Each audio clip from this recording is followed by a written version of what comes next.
अस्सलाम वालेकुम everyone, welcome back to my YouTube channel digital Kashmala. I hope and pray कि आप सब लोग जहाँ कहीं भी होंगे खैरियत से अपनी लाइफ गुजार रहे होंगे।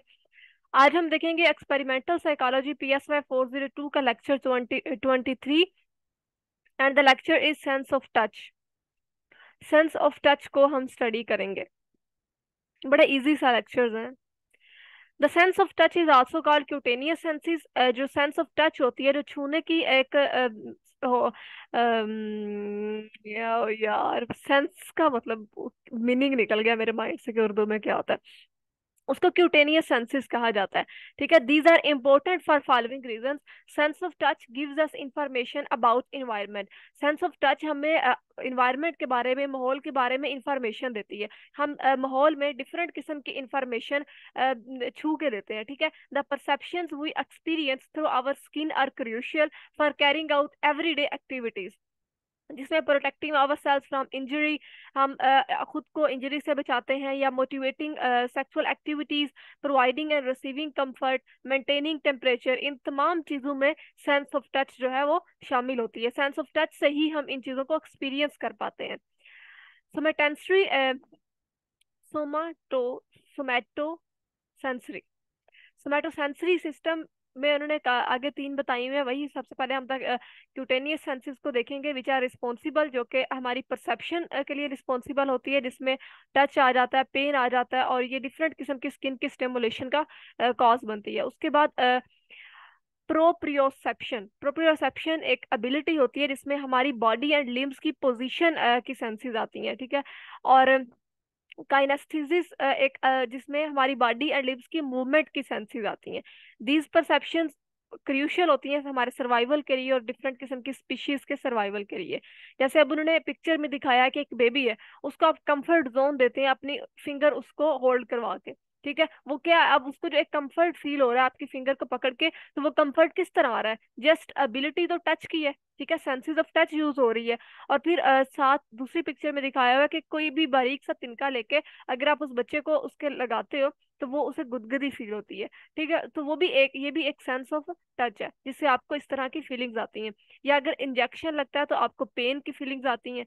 या फिर अगर आप कोई भी टेक्सचर, खुरदरी किस्म की जो एक सतह होती है, किसी भी दरख्त की हो सकती है, या कोई भी वॉल का पेंट ऐसा हो सकता है, उसको जब आप उसके ऊपर अपना हाथ फेरते हैं तो वो भी एक सेंस ऑफ टच होती है, आपको टेक्सचर फील होता है उसका।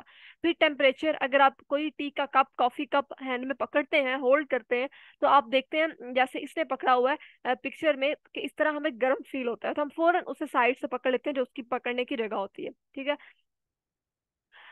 प्रोप्रियोसेप्शन में क्या होता है, हमने देखा था कि लिम्स की पोजीशंस किस तरह, हम जब योगा करते हैं तो अपनी पोजीशन बनाते हैं, उस पोजीशन से ही एक वो टच होती है। ठीक है, जिससे हमें वो फीलिंग्स आ रही होती है। काइनेसिस जिसमें मूवमेंट होती है, कि किस तरह अगर कोई एक ब्लाइंडनेस पर्सन है तो वो स्टिक का इस्तेमाल करते हुए उसको, वो अब स्टिक से क्या कर रहा है, स्टिक से उस जमीन को टच कर रहा है और उससे फिर फील करके अपने रास्ते को आगे से मतलब मूव कर रहा है, वॉक कर रहा है। स्किन स्किन एक मोनोमेंटल फकेड होता है ह्यूमन बॉडी का, और ये हैवीएस्ट आर्गन होता है ह्यूमन बॉडी में। और इसको उन्होंने बात की है कि जो वार्निंग फंक्शंस होते हैं, ये प्रिवेंट करते हैं बॉडी फ्लूइड्स को, एस्केप करते हैं, प्रोटेक्ट करते हैं बैक्टीरिया से, केमिकल एजेंट से, एंड जो भी दूसरा इन्वायरमेंटल डर्ट होता है। Maintain the integrity of what's inside and protect us from what outside. हमारे अंदर क्या हो रहा है उस चीज की इंटीग्रिटी को भी मेंटेन करती है, और फिर बाहर क्या हो रहा है उस चीज को भी मेंटेन किया जाता है। Also provide us with information about various stimuli that contact it. The sun's ray heat our skin. जो sun's ray होती है वो हमें, हमारी स्किन को हीट देती है, हमें फील होता है, हम उसको गर्म फील करते हैं। और फिर whereas pinprick is painful. When someone touch us, जब कोई भी हमें टच करता है, हम उसके प्रेशर को, उसकी सेंसेशंस को एक्सपीरियंस करते हैं। स्ट्रक्चर ऑफ स्किन में दो लेयर्स होती हैं, एपिडर्मिस एंड डर्मिस। ये टू लेयर्स हैं जो कि मैकेनो रिसेप्टर्स पाई जाती हैं। रिसेप्टर्स जो कि रिस्पोंड करते हैं मैकेनिकल स्टिमुलेशन को, जिसमें प्रेशर, स्ट्रेचिंग एंड वाइब्रेशन वगैरह आता है। जिसमें टू किस्म के रिसेप्टर्स होते हैं, marker receptors and Mizner corpuscle. और ये सरफेस के बिल्कुल ऊपर सतह पर मौजूद होते हैं। मार्कर रिसेप्टर जिसमें फाइन डिटेल की सेंसेस आती हैं, जबकि मिजनर कार्पुस्कल जो है वो हैंड ग्रिप को कंट्रोल करता है, और ये सारा पिक्चर्स में दिखाया गया है। The Ruffini cylinder and Pacinian corpuscle located deeper in the skin. पहले जो हमने ऊपर वाले दो पढ़े हैं वो क्लोजर टू द स्किन थे, टू द सरफेस थे, और ये डीपर ऑन द स्किन होते हैं। The Ruffini cylinder respond continuously to stimulation, ये लगातार स्टिमुलेशंस को रिस्पॉन्ड कर रहा होता है। द पैसिनियन कार्पोस्कल रिस्पॉन्ड, ये सिर्फ उस वक्त रिस्पॉन्ड करता है जब स्टिमुलाई किसी भी स्टिमुलस को अप्लाई किया जाता है, ये रिमूव किया जाता है। The rufinous slender associate with perceiving stretching of the skin and the Pacinian corpuscle with sensing rapid vibration और fine texture के लिए के साथ इसकी सेंसिंग हो रही होती है। परसीविंग डिटेल्स में पाथवे ऑफ क्यूटिनस सेंसेस की बात हो रही है कि जो नर्व फाइबर्स होते हैं रिसेप्टर्स के स्किन में ट्रेवल करते हैं बंडल्स के स्वरूप में, जिसका पेरिफेरल नर्वस कहा जाता है। ये स्पाइनल कॉर्ड से इंटर होते हैं थ्रू द डार्सल रूट, और फिर द नर्व फाइबर जो है वो स्पाइनल कॉर्ड से अलोंग टू मेजर पाथवेज में आगे मूव करते हैं। और वो वे पाथवे कौन से हैं? The medial lemniscal pathway and the spinothalamic pathway. The medial lemniscus and the spinothalamus tract, ये वो पाथवे होते हैं जो कि synapse in the ventrolateral nucleus में होते हैं थैलेमस के, और फिर ये फाइब्रस की तरफ भेज दिए जाते हैं टू द स्मेटोसेंसरी कॉर्टेक्स को यूज करते हुए, जो कि पेरिटल लोब में मौजूद होती है।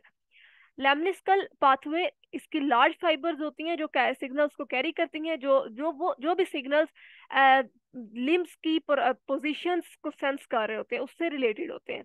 द स्पाइनोथैलेमिक पाथवे जो है ये स्मॉलर फाइबर्स होते हैं, लेमनिस्कल पाथवे लार्ज फाइबर्स होते हैं। और जो स्मॉलर फाइबर्स होते हैं ये सिग्नल्स को ट्रांसमिट करते हैं सिर्फ उन सिग्नल्स को जो टेम्परेचर और पेन के रिलेटेड होते हैं। लैंड वाटरमैन ने एबिलिटी जब लॉस कर दी थी, एग्जांपल एक दी हुई है, उन्होंने टच करने की और जो भी उनके लिम्स की पोजीशन उनको सेंस करने की एबिलिटी उनकी लॉस हो गई थी। अब ये किस में आता है? टच करना किस में आ रहा है? लेमनिस्कल पाथवे में। उनका सिर्फ समझ ले कि लेमनिस्कल जो पाथवे है वो डैमेज हुआ था, उनका स्पाइनोथैलेमिक पाथवे बिल्कुल ठीक था, जिसकी वजह से वो पेन और टेम्परेचर को फील कर सकते थे, सेंस कर सकते थे। The sensory homunculus on the somatosensory cortex, parts of the body with the highest tactile acuity are represented by large areas in the cortex. जो सेंसरी ऑर्गन्स होते हैं, जो सेंसरी पार्ट होगा उस मतलब लार्ज एरिया को रिप्रेजेंट कर रहा होगा, जिस तरह इस पिक्चर में दिखाया भी गया है। द स्मेटोसेंसरी कॉर्टेक्स पैरिटल लोब में होता है, और जो प्राइमरी स्मेटोसेंसरी एरिया है S1 वो रिसीव करता है उन तमाम इनपुट्स को जो थैलेमस के वेंट्रोलेटरल न्यूक्लियस की तरफ से आ रही होती हैं। और जो सेकेंडरी स्मेटोसेंसरी एरिया है जिसको S2 कहा जाता है वो पार्शियली हिडन होता है टेम्पोरल लोब में, उसके पीछे छुपा हुआ होता है। द ब्राइल अल्फाबेट जो कि consist of raised dots 2 × 3 matrix, ये लार्ज डार्ट्स होते हैं जो कि इंडिकेट करते हैं लोकेशंस को। ब्लाइंड जो पीपल होते हैं वो रीड करते हैं दीज डॉट्स को by scanning them with their finger tips के साथ स्कैन करते हुए वो इन डॉट्स को पढ़ते हैं, उन्हें नजर नहीं आ रहा होता। ये आगे पिक्चर में दिखाया भी हुआ है। टेक्टाइल एक्टिविटी, टेक्टाइल एक्यूटी एक एबिलिटी है जिसमें हम स्किन को डिटेक्ट करते हैं। 2-point touch threshold refers to detecting whether a sharp point on the skin is 1 or 2। Grating activity refers करती है जिसमें डायरेक्शन को डिटेक्ट किया जा रहा होता है, और उसके बाद कि ये हॉरिजॉन्टल है या वर्टिकल है, ठीक है। और टेक्टाइल एक्टिविटी में क्या होता है कि जिसमें हम ये देखते हैं कि मतलब वो कितने गैप पे है, 1 point or 2 point। हम फील करते हैं कि अगर उनके अंदर बिल्कुल कम फासला है तो हमें क्या फील हो रहा है कि ये दो चीजें हैं, 2 point है या 1 point ही है। Correlation between density of marker receptors and tactile activity, 2 point threshold में बात की है कि किस तरह हम 2 points के थ्रेशोल्ड को कंपेयर करते हैं, and how different parts of the body are represented in the brain, और किस तरह हमारी जो बॉडी है उसके डिफरेंट पार्ट्स इन चीजों को रिप्रेजेंट कर रहे होते हैं हमारे ब्रेन में। और ये ज्यादातर जो सबसे ज्यादा जिसकी एक्टिविटी होती है वो फिंगर्स एंड लिप्स पे होती है, जिसमें यहाँ पर सबसे ज्यादा सेंसिटिव फीलिंग्स होती हैं, रिप्रेजेंटेड बाय लार्जर एरिया। और ये फिंगर्स एंड लिप्स जो है ये लार्जर कॉर्टेक्स पर लार्जर एरिया को रिप्रेजेंट कर रही होती हैं, क्योंकि हमने पढ़ा था कि जिसकी जितनी ज्यादा सेंस जो शार्प होगी उसको वो उतनी ज्यादा लार्जर एरिया पर रिप्रेजेंट होगी। वाइब्रेशन एक रोल प्ले करता है डिफरेंट किस्म की टैक्टाइल स्टिमुलेशन और वाइब्रेशंस की डिटेल को परसीव करने में, जो कि साइकोलॉजिकल एक्टिविटीज में हो रही होती हैं। पैसिनियन कार्पस्कल, जिसको पीसी से डोनेट किया जाता है, नॉमिनेट किया जाता है या रिप्रेजेंट किया जाता है, कुछ भी कह सकते हैं। Fibres respond poorly to slow और constant pushing but respond well to high rates of vibration. इसकी टू ये sorry it is made of layers, ये लेयर्स का बना होता है। Texture and its details like roughness and smoothness also perceive this way, या तो वो रफ होगी या स्मूथ होगी। स्पेचुअल क्यूज इसका sorry spatial cues means relatively large surface elements होते हैं जिसमें बम्प्स या ग्रूव्स होते हैं। और टेम्पोरल क्यूज मींस के वाइब्रेशन जो भी स्किन की सर्फेस पर हो रही होती, सरफेस पर हो रही होती है। Physiology of tactile perception part इस ये एक्सपेरिमेंट किया हुआ है उन्होंने, पढ़ लीजिएगा, इतना मुश्किल नहीं है। उसके बाद हम देखते हैं आगे तीन किस्म के उन्होंने टच बताए हुए, active touch, passive touch and haptic perception. Active touch क्या होती है? जिसके अंदर पर्सन एक्टिवली एक्सप्लोर करता है ऑब्जेक्ट्स को, यूजली फिंगर्स का या हैंड्स का इस्तेमाल करते हुए। जबकि पैसिव टच क्या होती है? इसमें स्टिमुली टच शामिल होती है जो कि स्किन पर अप्लाइड हो रही होती है। हैप्टिक परसेप्शन जिसके अंदर 3 डायमेंशनल ऑब्जेक्ट्स एक्सप्लोर हो रहे होते हैं विद द हैंड्स के साथ। और हैप्टिक परसेप्शन एक हाईली कम्प्लेक्स है जिसमें हमारा सेंसरी सिस्टम इन्वॉल्व होता है, जिसमें टच, टेम्परेचर एंड टेक्सचर की मूवमेंट्स, फिंगर्स एंड हैंड्स की मूवमेंट होती हैं। और फिर मोटर सिस्टम जिसमें moving fingers and hands involve, and the cognitive system which was involve in thinking about the information जो भी हमारी सेंसरी और मोटर सिस्टम से आ रही होती है। ये भी आगे एक्सपेरिमेंट है। तो यहाँ पर खत्म होता है हमारा लेक्चर 23। आई होप कि आप लोगों को समझ आया होगा। सिंपल जो चीजें इंपॉर्टेंट थी उनका मैंने आप लोगों को कंसेप्ट क्लियर करवाया। एक्सपेरिमेंट कुछ मैंने अंदर से नहीं पढ़ाया क्योंकि आप उन्हें रीड करेंगे तो आपको समझ आ जाएगा, वरना लेक्चर बहुत लेंथी हो जाएगा। मिलते हैं नेक्स्ट लेक्चर में। अपना बहुत सारा ख्याल रखिएगा। खुदा हाफिज।